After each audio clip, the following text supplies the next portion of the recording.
નમસ્તે મિત્રો, આજે આપણે જોઈશું બિલ્ડિંગ મટીરીયલના વન લિનિયર નોટ્સ. હવે જોઈએ C3S એલાઇટ. C3S એટલે Alight.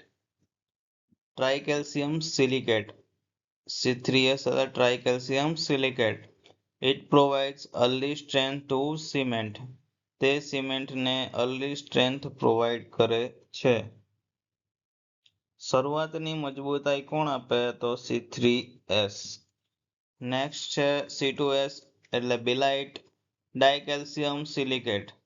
ડાયકેલ્શિયમ silicate. It provides long term strength. Long term strength લાંબા ગાળાની મજબૂતાઈ આપે. લાંબા ગાળાની મજબૂતાઈ કોણ આપે? C2S. અને શરૂઆતની મજબૂતાઈ કોણ આપે? C3S. હવે ઇનિશિયલ સેટિંગ ટાઈમ.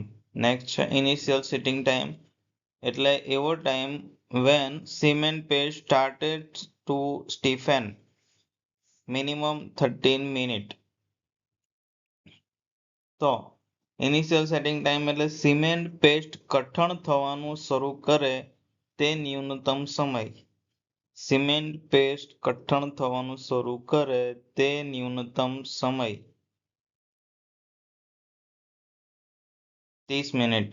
ઓકે, એનું યાદ રાખજો, minimum 30 minute. Initial setting time minimum કેટલો? 30 minute. Time when cement paste started to stiffen.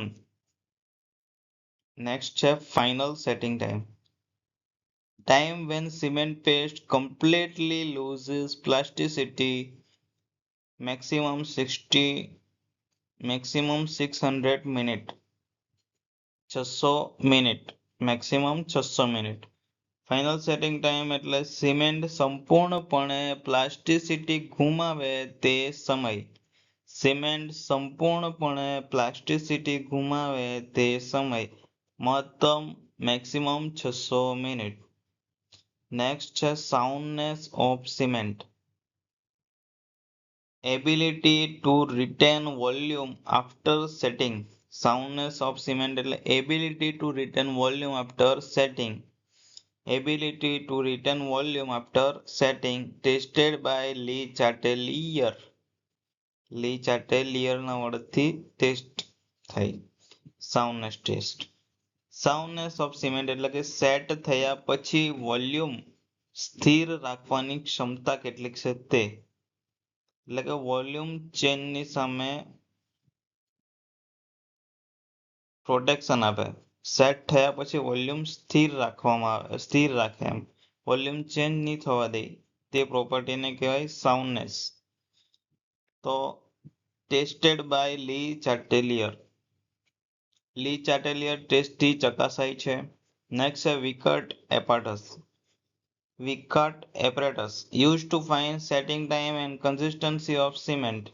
વિકર્ટ apparatus used to find setting time find કરવા માટે અને consistency of cement find કરવા માટે યુઝ થાય છે. નેક્સ્ટ છે workability. is of placing and compacting fresh concrete. Workability એટલે શું? તો તાજા કોન્ક્રીટને મૂકવા અને કોમ્પેક્ટ સરળતાથી થઈ શકે એને. એટલે કે એક જગ્યાએથી બીજી જગ્યાએ આપણે કોન્ક્રીટને લઈ જઈએ, આરામથી લઈ જઈ શકીએ, હાર્ડ નહીં થઈ જાય, તેને વર્કેબિલિટી કહેવામાં આવે. નેક્સ્ટ છે slump test. Measure consistency of fresh concrete. Slump test measure consistency of fresh concrete. તાજા કોન્ક્રીટની કન્સિસ્ટન્સી માપે છે. નેક્સ્ટ છે compaction factor test. It measures workability of low slump concrete. Compaction factor test ઓછા slump કોન્ક્રીટની workability માપે છે. યાદ રાખજો મિત્રો, ઓછા slump concrete, low slump concrete હોય તેની વર્કેબિલિટી માપવા માટે કમ્પેક્શન ફેક્ટર ટેસ્ટ યુઝ થાય છે. લો સ્લમ કોન્ક્રીટની વર્કેબિલિટી માપવા માટે કોમ્પેક્શન ફેક્ટર ટેસ્ટ યુઝ થાય છે.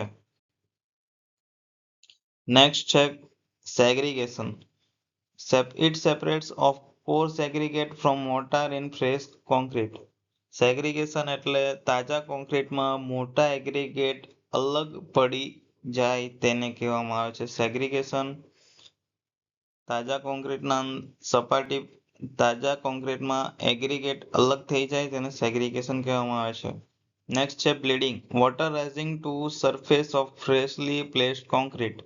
Water rising to surface of freshly placed concrete. Bleeding એટલે તાજા કોન્ક્રીટની સપાટી પર પાણી ચડી આવવું. તાજા કોન્ક્રીટની સપાટી ઉપર પાણી આવી જાય તેને કહેવાય bleeding. Next water cement ratio. Ratio of water to cement by weight affect strength and durability.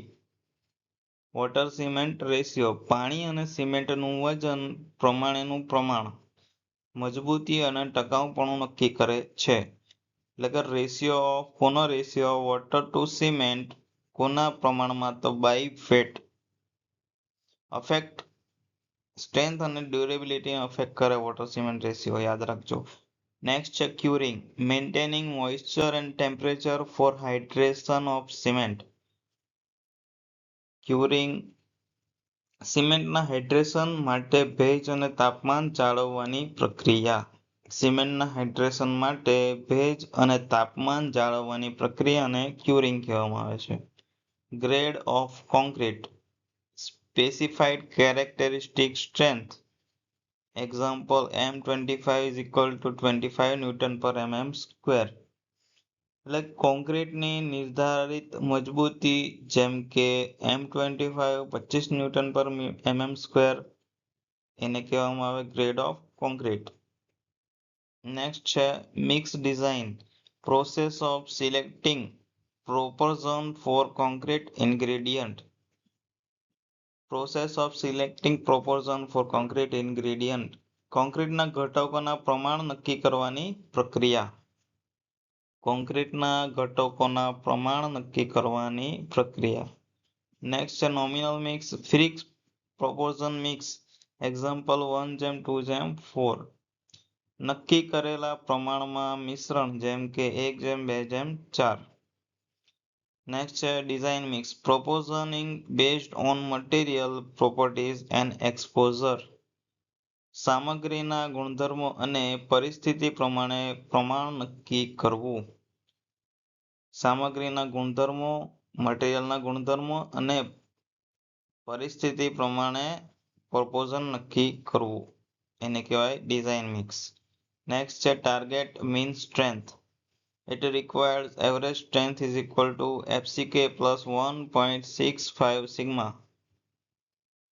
જરૂરી સરેરાશ મજબૂતી. રિક્વાયર્ડ એવરેજ સ્ટ્રેન્થનું સૂત્ર છે FCK plus 1.65 સિગ્મા. ઓકે.